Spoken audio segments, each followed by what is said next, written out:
So how do you start a side business? Well, first of all, if you're thinking about starting a side business, you are in good company.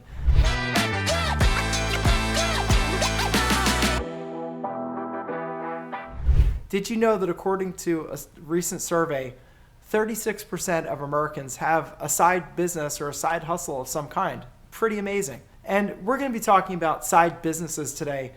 You can also talk about side hustles, but what I think of a side hustle is just something you do on the side, like you drive Uber for a couple hours a week, pick up a little bit of, like lunch money. That's fine. That's not really what I specialize in. I specialize in things that may start as a side business, but they have the capacity to replace a job income and to grow you into a business owner where you actually have a good income and you're not locked into a job. Because for me, just because of my personality, I don't find a job to be suitable. I don't want to work for somebody else. I don't want to have a boss who, maybe has arbitrary decisions or is this person's their favorite little pet and the other person isn't, and you have all the office politics. That's just not for me. If it's for you and you can survive the office politics and flourish, it's probably a great thing for you. I have a friend like that. She just excels at that and gets paid amazing amounts of money and seems to get everybody else to do her work, which is pretty amazing. I never figured that one out. What I figured out is that if you have a good side business that you can grow, you can actually make your own way in the world and potentially even become wealthy, or at least in a situation where you just don't need to worry about money. And in my life, that was always my goal. I wanted something where I was the captain of the ship, where I could do what I wanted to do, and the parts of the business I wanted to do, I could have other people do the parts I didn't feel like doing, and my income was not limited. Because I'll tell you, it is a true thing that if you start making too much in a business, like let's say you're a top salesperson, they will reduce the scope of your territory, they will reduce the percentage that you get paid, and they will cut your income down until you're making less than your boss, because your boss can't stand it when you make more than them, and that often happens to top salespeople. For everybody, whether you're a salesperson or some other role, your income is always capped. There's always a budget for that position, and you're not going to exceed that no matter how well you do. So I think we should all think about having a side business. And the question is, how do you think about it, and how do you find something that's suitable for you? I would say first, think about what your experience is in life and what you can bring to the table, and find things that fit in with that. Now, just for example, in my life, what my two areas of expertise are, I'm a subject matter expert in real estate and business, because I've been in business for many, many years. I had my first franchise when I was in college, so I have a deep, deep experience in business. And I'm a subject matter expert in real estate because I've been a real estate attorney since 1995. So I have deep levels of expertise, and I have a little niche called Overages, which is helping people that have lost property at a tax or mortgage foreclosure sale get back a big lump sum of money that they didn't know about. I'll talk more about that later, but this is about you, not about me. So let's cover that. So when you think about it, think about what is your experience and what is it that you can do and offer to people that they would pay for. And the key to a good business is be offering something that people know that they want, they can afford to pay for it, and they would really like to pay for it. And there are many things that fit into that category. And some simple things, just to give you something to think about, are almost anything that someone would do around their house. So that could be, a painting business. That was my first franchise.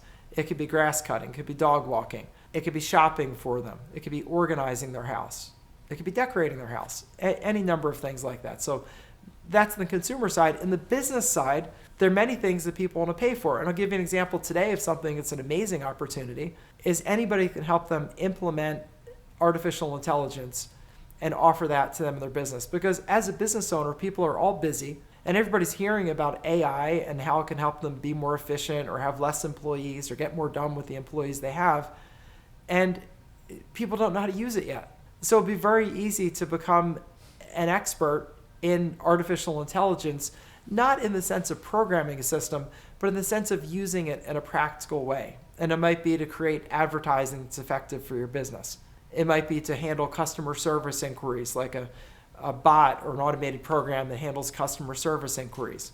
It might be inventory planning. It might be uncovering new opportunities or new customers. There are a million ways AI can be used. And there's a big need right now for people that are consultants that can show business owners how to take advantage of artificial intelligence. Now, if you were going to develop that kind of a business, what I would say is you would go take some classes and courses. There are many of them available online. I took one from MIT. There are a whole bunch of them that are basically reasonable in cost and you can learn a lot. And do your education thinking about how can I help someone to implement artificial intelligence in their business and help their people implement it so that they can be more effective, their job can be easier, they can get more done, and they can make more money. That is an example of a great thing where you only really need to be a little bit ahead of people just so you can show them the path.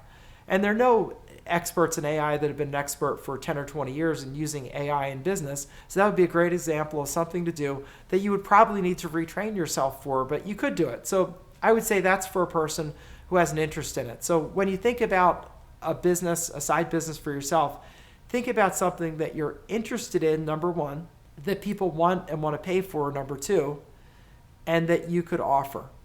And then do a little bit of a test. And there's some people that do this, and I know this sounds crazy, but this is what they'll do.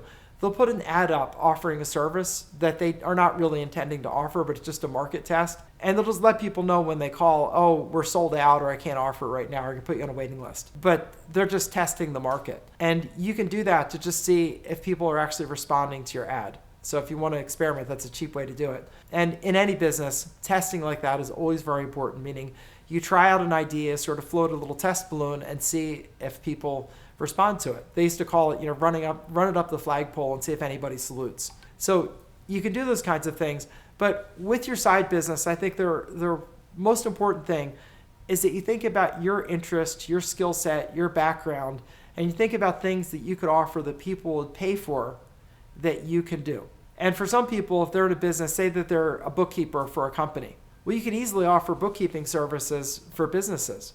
And I know myself as a business owner, I don't want to do the bookkeeping. It's way too much minutia. It's way too time consuming. And I don't want to spend time on that because there are other things I can spend my time on, like finding a new customer, developing my people to be more effective. Bookkeeping is not it's something tedious and not something that I'm going to make money with, so it's not something I'm interested in. So there are people that pay for that. I also, in my business, I pay for online advertising experts to put out online ads. In my business, I pay people to help me put these videos together because doing it myself is very difficult. I mean, it's hard to film yourself because you can't listen to see if the sound is on, and you wouldn't believe the number of things that can go wrong. So you hire experts to do that. And if you're on the other side of that, where you're providing something within a business structure, like as an employee, well, there's no reason you couldn't offer that as a business.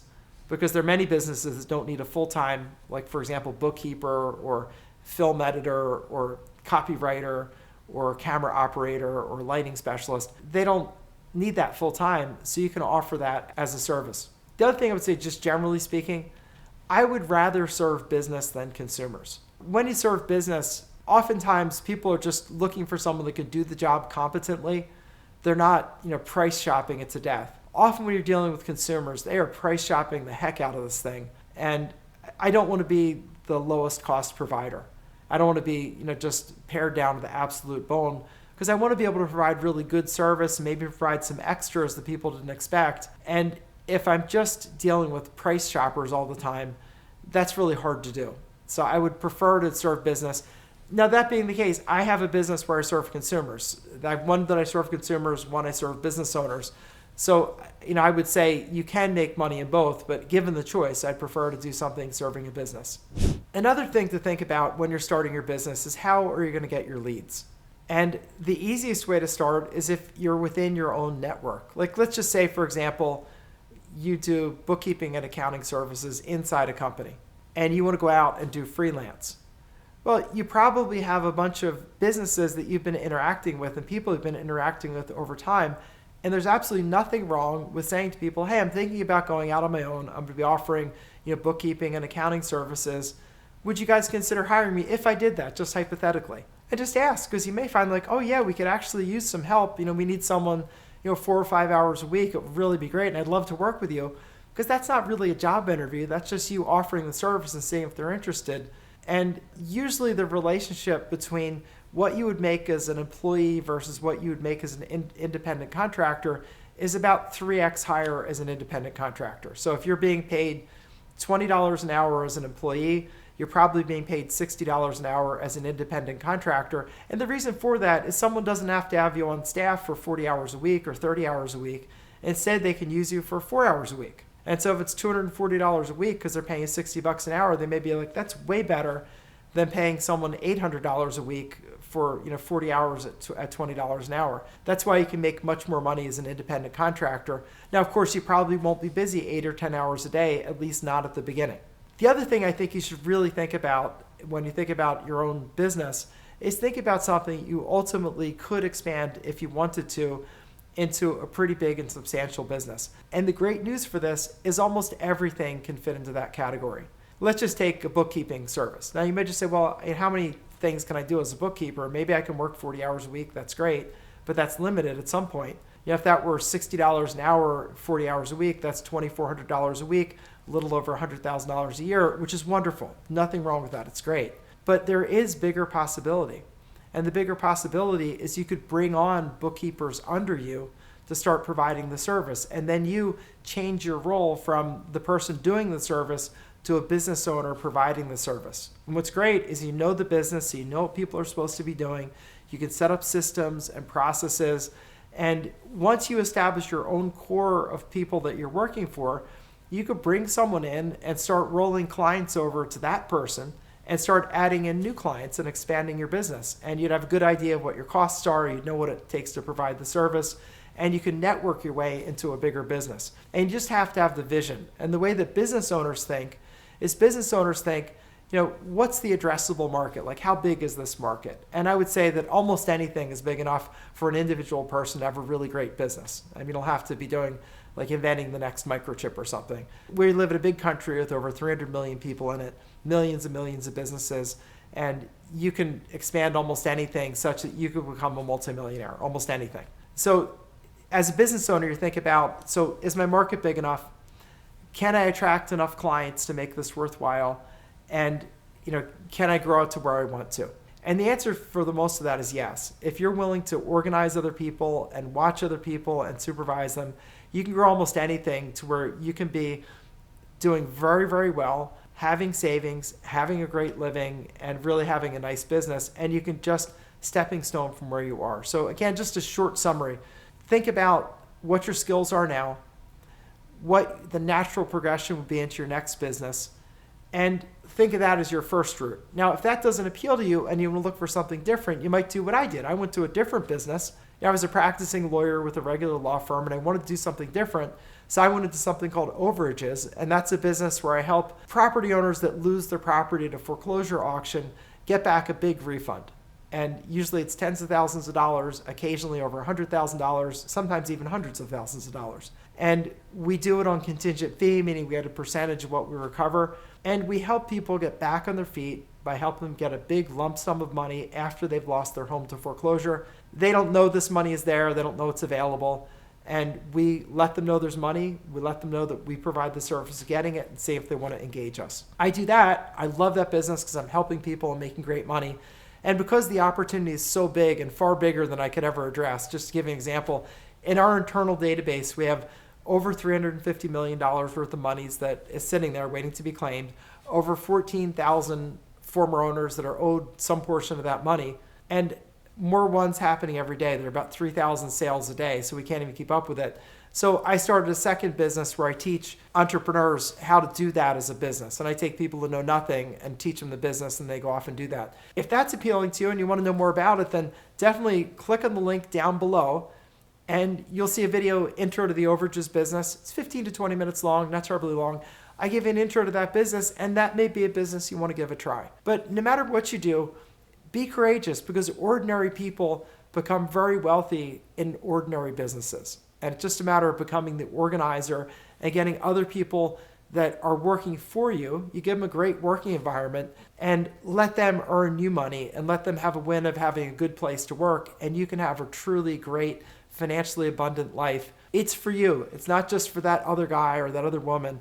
It's for you too. If you're willing to do the research, spend the time on it, make the effort, and just do it methodically, this can be for everyone. So hopefully this is helpful. This is Attorney Bob Diamond. If you want to know about my business, click on the link down below. But no matter what you do, I wish you the best of luck and the encouragement that You can do this. There's a business out there for you. There's promise. There's so much opportunity in America today that this can be your golden ticket to an amazing future.